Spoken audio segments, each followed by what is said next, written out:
New here this morning, former U.S. Senator George Mitchell has resigned from his role as honorary chair of the Mitchell Institute. The organization said yesterday they accepted that resignation.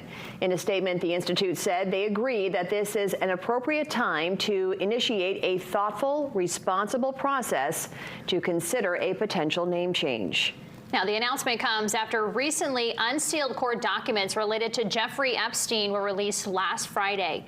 More than 300 references to Mitchell appear in over 3 million pages of files released by the Justice Department. A spokesperson for Mitchell told WABI, quote, "At no time did Senator Mitchell observe, suspect, or have any knowledge of Epstein engaging in illegal or inappropriate conduct with underage women."